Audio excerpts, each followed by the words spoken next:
welcome to my live, which is being done through my Facebook page, which is Create Ceremonies, but it's being done on behalf of Bristol Wedding Fair's virtual wedding fair, which hopefully I'm taking part of right now with you all there. So it's fun and games, this, isn't it? I much prefer, I have to say, being in a room with everybody where I can see your faces and we can react to each other.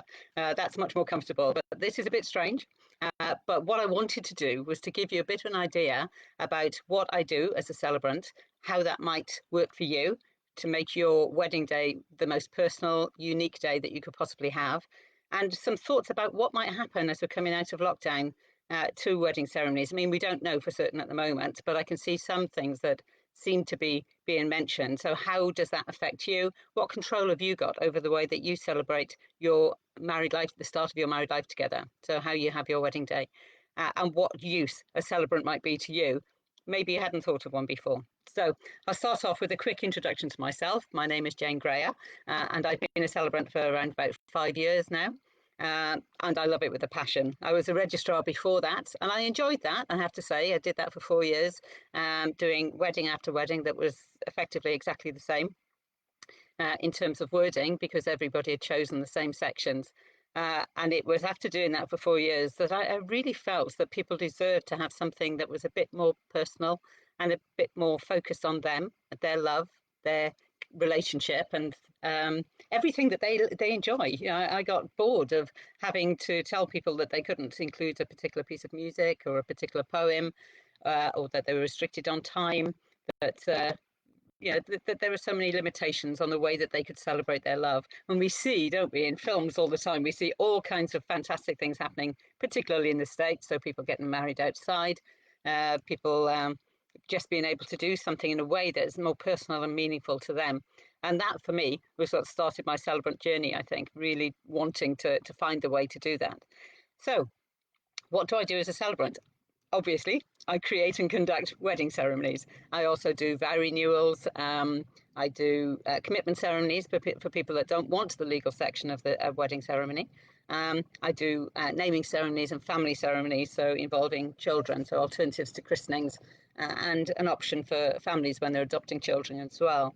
And all of these are fantastic opportunities to have a day that really reflects you, your relationship, your family, and to involve everybody in a much more personal way. Now, personal is a word that I keep coming back to, I can tell, because actually it should be all about you. So couples that work with me will normally do what's classed as a 2x2. That's a bit of a sneaky insight into what they call it. 2x2 with the register office. So the two of you, two witnesses, and that should cost around £49. So you've already paid your interview fees, so the £70 for that. But then that ceremony should be around £49. It'll be a set ceremony, so you've got no choice about the words that are being said. But in fairness, there's not a vast amount of difference that you have in the ceremonies that you choose, where you pay an awful lot more. And then I create a ceremony for each of my couples completely from scratch that is built around them and what they want and their story. So there's no set template. There's no, this is the way you have to do it. Though obviously I can give a guiding steer as to a way that it can flow through. But I can involve anything and everything that's important to the couple. We can do it anywhere. So I quite often do ceremonies outside. We might be up a mountain. We might be in the woods. We might be in the back garden. You know, there are so many beautiful places you can go. I can do a ceremony in a licensed venue if that's what you want. That's not a problem at all. And you'll find that many licensed venues are now trying to push the boundaries a bit. So in terms of a legal licensed venue, that should be a room which has 3 walls and a ceiling and is a permanent structure. And I can see this is being pushed time and time again with bandstands that have no walls, effectively becoming licensed, and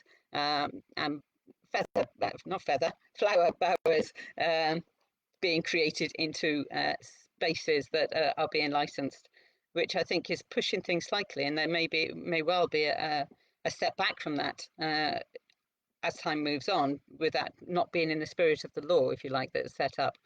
But not only do we have that freedom of going anywhere, we also have the freedom of being at any time. You're not beholden to when I'm available. I go and I do your ceremony wherever you want it, at whatever time you want it. So obviously between 12 and 2 is the most popular slot on a Saturday afternoon, particularly in the middle of summer. And it's really hard to get a registrar there.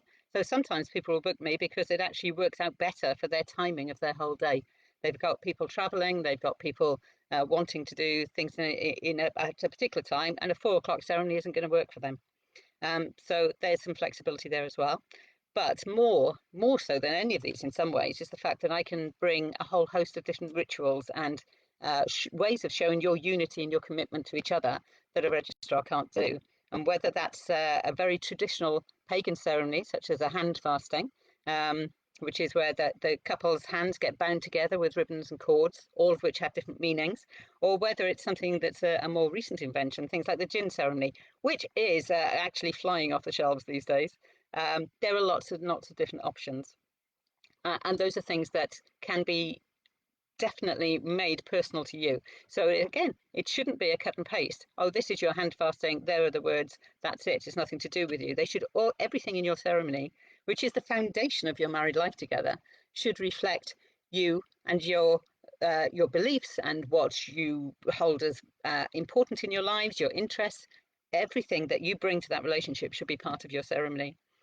So where do I see things going? So it's interesting at the moment. The only things that seem to have been being flagged up is the possibility of weddings starting, but outside with limited guests. And I can't quite see how that's going to happen with the registrars because they can't do a ceremony outside.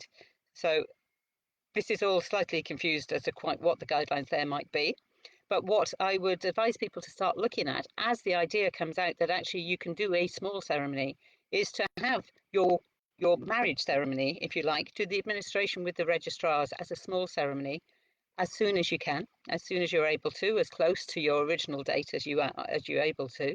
Then you know that's the legal side of things done, and you're not restricted then by when the registrars are free or anything else. And then you can look at having a ceremony with all your family and friends there at the point where we're free again to actually mix together, to be sociable together.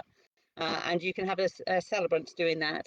And people won't be any the wiser. They won't be standing there thinking, oh, well, this isn't a legal ceremony. What they'll say is that is the most personal ceremony I've ever been to. Everything just seemed to be so much about my friends. Everything seemed to reflect them. And that, for me, is what you really want your day to be about. You spend day to be about. People spend a lot of time looking at venues and looking at venue dressing and how to make all of that side of things really reflect their personalities and their interests. And that's brilliant. That's absolutely wonderful. But quite often people don't think that they can do the same thing to their ceremony. And whatever I'm writing brings that into it. So I've done a ceremony where there was a Marvel streak to it, if you like. So we had the bride was carrying a bouquet that was made out of Marvel comics. I reflected the Marvel personas that her and her husband had, so the nicknames they had for each other. We reflected that all the way through the ceremony. So there were little references to Iron Man, and there were little references to Miss Marvel and to their superpowers and that kind of stuff in a really light way. My ceremonies are always informal; they're always relaxed. And that works fantastically at the point where you come to the most serious part of the day, which is the exchange of your wedding vows, your commitments and promises to each other, because everyone is relaxed and everybody is really listening. And then you have this heartfelt, very personal, it's that word again, very personal commitment that two people are making to each other, that they're exchanging in front of all of their family and friends. And it heightens it so much more. So that actually people really get to understand why it's important for you that you're getting married. What is this relationship to you, and how do you work together as a couple? So I think for me that is a wonderful thing to see, and you can hear a pin drop. You really can.